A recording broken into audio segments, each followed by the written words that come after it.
Welcome to our virtual Sunday school lesson. In my real life, I am the Sunday school teacher for the OK Barnabas class, and we miss meeting every week as we used to do, but we're still working through how we can communicate and share God's love when we aren't able to meet together as a class. So thank you for joining us to watch this today. Last week, we started talking about reckless love and how we begin with love and then we work on ourselves during that time. But by always doing everything because we begin with love, we put ourselves in a position to expect the best of others. And that's how we left our lesson last week. So now, this week, let's talk about expanding the circle.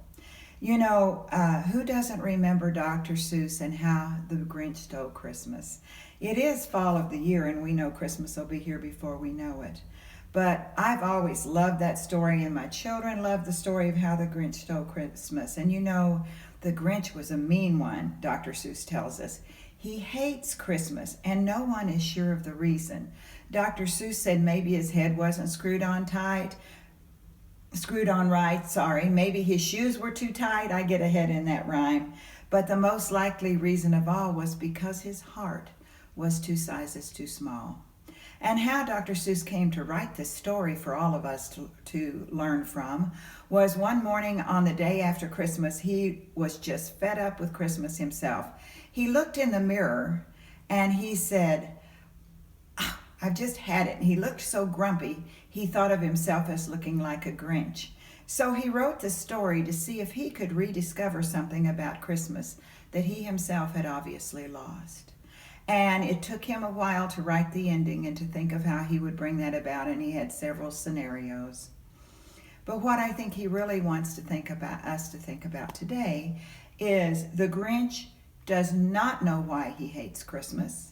He just knows that he does. Now, I know there have been movies made where it assigned a reason, but in the original story that Dr. Seuss wrote, he just knows he hates Christmas, and everything he does is to try to keep Christmas from coming. He tries to think of something. Probably for years he's gotten up like this on the holiday season, and he's come up with ways to thwart Christmas that haven't worked. But this Christmas season, he can think of nothing he could do except steal Christmas to keep them from enjoying it. So he brings along his little dog Max, who is not of the same opinion, but is forced to go along with his master, and he steals all the decorations, gifts, and food. Sure, he will ruin Christmas. To his astonishment, on Christmas morning, all the Who's in Whoville join in a Christmas chorus and celebrate anyway.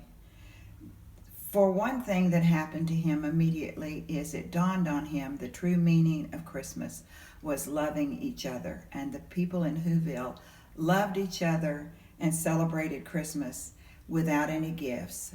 And at the same time that happened, the sled filled with the stolen Christmas items started to roll down the hill.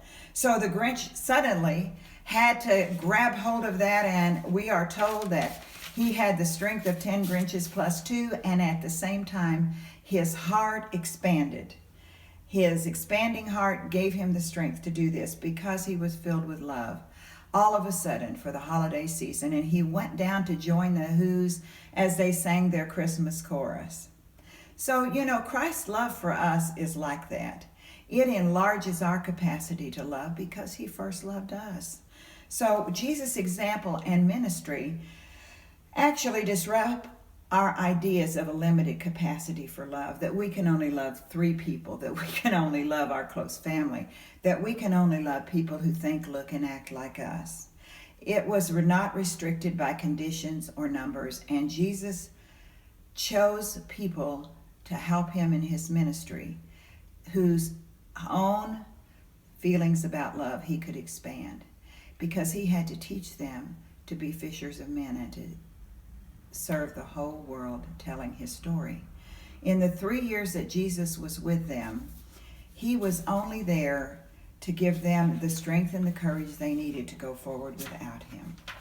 Sometimes it's not until Christ appears in our lives that we understand the nature of his love. So let's think about Jesus and Simon. Jesus has been speaking to people for a long time, and he needed to go out into the boat because the crowds kept getting bigger and bigger. And he saw a fisherman named Simon there who lived in Capernaum near the Sea of Galilee. And he asked him to take his boat out on the water so that he could speak to the people from there. Now imagine Simon Peter had fished all night. He was tired, but he met this strange man, but he somehow decided to do a kindness for him, so he took his boat back out.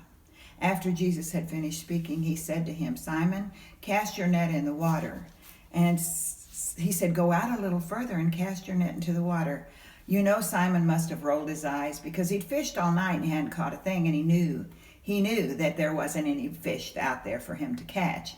So what happened was, of course, as he cast his nets, they immediately filled so full of fish that the boat almost sank. So he called quickly to his partners, James and John, and the haul was so great they almost sank both boats and still got it ashore. So Simon knew immediately that what he had seen was a miracle.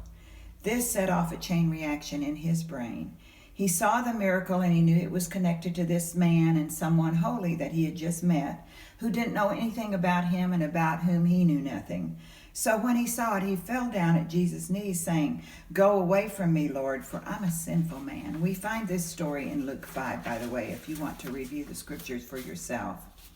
So you wonder whether Simon fell to Jesus' feet on the boat with all the fish or on the shore, but either way, he knew something smelled bad beyond the tilapia. Simon was filled with self-awareness. He knew he wasn't worthy of Jesus' company. He had secrets that he assumed Jesus didn't know. Knowledge of who he really was and who others had told him he was. And it's a barrier for Simon, and it's a barrier for us sometime in accepting Jesus' love for us. If you want to expand your love for yourself, you have to deal with what you see when you look inside yourself. And that's hard for us to do. We rarely want to do any soul searching. Feelings and memories we bury and try to ignore come up in two forms: shame and guilt. Shame includes the memories we carry from people who have treated us as something less than a child of God. Could have happened when we were young, could have happened as an adult. It comes from words, unfounded statements, and judgments yielded against us, or an act of bullying or deceit that has endured in our minds. And sometimes we just play those stories over and over in our minds in the still quiet times of the evening, and they tend to shape our opinions of ourselves. Sometimes shame comes from words we've said, things that we've done, relationships we've neglected, maybe something you stole as a child, gossip you shared with people only to find out later it wasn't true at all, harm you may have done unintentionally. And no amount of effort that we ever apply really removes this from our lives. One person's guilt leads to shame and sometimes affects the life of another person. And we carry that with us as we grow and as we grow older and look back on life's experiences. Like Simon, we don't ever share these hidden parts of ourselves because we want people to think well of us. The biggest problem with shame and guilt is as long as we carry it, it's hard for us to love ourselves or forgive ourselves. Both shame and guilt obstruct the good things. Every time we look at our good qualities, shame and guilt ruin the picture for us. Well, Jesus knows we need him to help us deal with our shame and guilt. And often you and I have the same impulse as Simon, who said, "Go away from me, Lord, I'm a sinful man." Just at the moment when we need Jesus to set us free from guilt, we're mortified to be in his presence. But Jesus knows us, which is why he looked at Simon and said, "Do not be afraid. From now on you will be catching people." We all learned this as "I will make you fishers of men," and I still love that phrase the best. But he says this to him in Luke 5:10. So, believe it or not, Jesus orders Simon to give up his fears, and Jesus knows what's going on in the lives of everyone he meets, the same way he knows about the stuff in your life that you don't want to discuss. Jesus called Simon to join him as he was, not as he would be, as he was. He did not make him confess his sins. He didn't make him get a higher SAT score. He didn't tell him to go out, get more experience, and come back and reapply. Jesus knew he could expand Simon's capacity to love by offering him grace. Just think about that. When we realize that God has a heart for us, it enables our hearts to expand. We can expand our heart and have the strength of 10 Grinches plus 2. Maybe this is why Jesus changed Simon's name to Peter later on in his life, to focus his attention on his strengths rather than on his past. Christ sees so much in each of us that we don't see in ourselves. His love is complete. His forgiveness is unsurpassed. If we allow him and open ourselves to the love Christ has for us, things can get so much easier. So now you have to hand it to Simon. He did exactly as Jesus asked, and he and his partners, James and John, dropped everything, left their boats, left their nets, and began to follow Jesus. They walked away from their own lives to follow Jesus because they believed what he said to them, and they believed in his love for them. Jesus desires for all of us to do this. So he's assembling this group of people, and he starts with these 3 fishermen. And he's assembling this group that'll be together for 3 years. So you would imagine that he would go out and look for people who are just like each other. They're the same things in common, very friendly to each other, have no animosity between them. And since they were going to be together, foraging for food, finding wood for the fire, finding a place to live, camping out. In fact, it was like a 3-year camping trip because they traveled the region and many times walking miles together. So guess what happened next? Jesus saw a man who was a tax collector. His name was Levi, and there was no hiding it. It was apparent that every time Levi showed up for work, tax collectors and sinners was a phrase that people said about him. So it is so odd that Jesus started to talk to Levi. And we don't know what he said to him specifically, but we do know what he said at the end of his conversation. It says, after this he went out and saw a tax collector named Levi sitting at the tax booth, and he said unto him, follow me. And he got up and left everything and followed him. That's Luke 5:27 and 28. For Jesus, he saw the opportunity to transform another life that could be used for him. He's again telling us he accepts us the way we are, and that we can do that transformative work with him at our side. Can you imagine for Simon, James, and John thinking about making this 3-year jaunt with Levi, a blood-sucking parasite who is a minion of the empire, is like calling the 4th disciple that we discover that there's a whole new meaning to this instruction. No matter what kind of person Levi was, Jesus was asking them to share meals with him, to sleep near him, to walk along the pathway with him, and learn who he really was, and discover that their differences didn't mean they couldn't be friends and love each other. So Levi says, before I go, let's come over to my house for dinner. And he invites these other people that are hated by the regular people of the city, because the tax collector not only collected money for people to use the roads they used to use for free, he gave it to a pagan ruler, the ruler of the Romans that no one liked. And then the tax collector was allowed to keep a little extra grift just for himself. So nobody liked a tax collector. And they said to them, why are you sitting down with tax collectors and sinners? They considered them one and the same. Simon probably would have answered if he could, I have no idea. Truly, I've been wondering the same thing myself all day. When I joined up, I had no idea that guy would be part of the deal.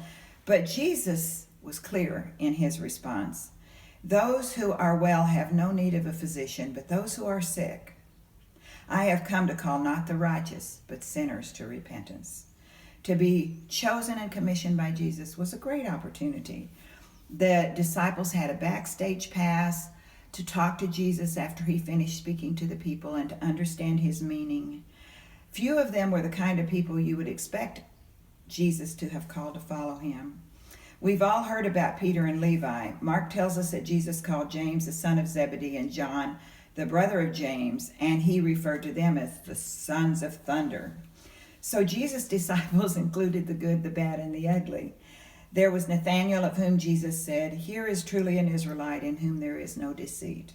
And Andrew, who was a follower of John the Baptist. Philip was from the same hometown as Simon Peter, and they likely knew each other. And while Little is known of Thaddeus. There was Thomas, who once said, "May we all die with Jesus," but then later, after Jesus' resurrection, said, "I will not believe it unless I see the nail scars in his hand and touch his side." So how many times are we that way? We have the zeal and the desire, but life gets in the way, and all of a sudden we doubt our abilities, and we doubt the abilities of God to change us and use us for his work. So Simon the Zealot was a man who was so devoted to Jewish law that he would have considered warfare with the Romans to be an honor and a duty. And of course, the other apostle was Judas Iscariot, the one who brought the soldiers to arrest Jesus. He was another financial guy and the treasurer of the group who sold Jesus out for 30 pieces of silver. When Jesus assembled this group of men, he is not simply calling together random strangers. He's inviting each one to join him, to do life with him, both with him and with each other. And that takes a lot of determinations. Like the disciples, we may find that learning to love God with our heart, soul, mind, strength, and loving our neighbors as ourselves involves opening up our circles to people Jesus wants us to meet. God will delight in putting us with someone who is so much unlike us that we have nothing in common. Embracing us and embracing the instruction to love your neighbor as yourself as God embraces us helps us to learn to care for them. Jesus has a way of bringing people into our lives we never expected and blessing us with their friendship and with just knowing them. Think back in your life at people you've met that you would have thought you'd have nothing in common with, and how that changed your perspective in life. As Jesus constantly expands our circle, we truly love our neighbors as ourselves. Our joy is not in finding people who think like us, but in the authenticity of love expressed for any and all of God's children. Christ asks us to leave the preconditions that limit love behind. As we grow in love, we drop our conditions related to who's in and who's out. We're no longer like the Hatfields and McCoys, or like the Grinch, who were fighting over something they didn't even remember. The Grinch couldn't decide why he hated Christmas, but he decided that he did. The Hatfields and McCoys, someone stole somebody's pig, and it all went on for a long time after that. And it's all about personal issues that could be solved if we could begin with love. If we could start by trying to understand these crazy who's and why they liked Christmas so much. These people we meet that have such different ideas than we do. We're all more alike than we are different, and Jesus knew this. So Jesus doesn't tell you where you're going or who you have to love, just like he didn't say to these disciples, "Hey guys, things are going to be tough and I'm going to be killed on a cross at the end." He said, "Come follow me. We'll change the world." And they did. Jesus changed the world, and his disciples did that. If they'd known how the end would be, they would have never joined up. They would have never left their families. But without those companions and without the journey, Jesus would not have been able to leave behind 12 people who believed so strongly they would carry on his work and help bring Jesus to the entire world.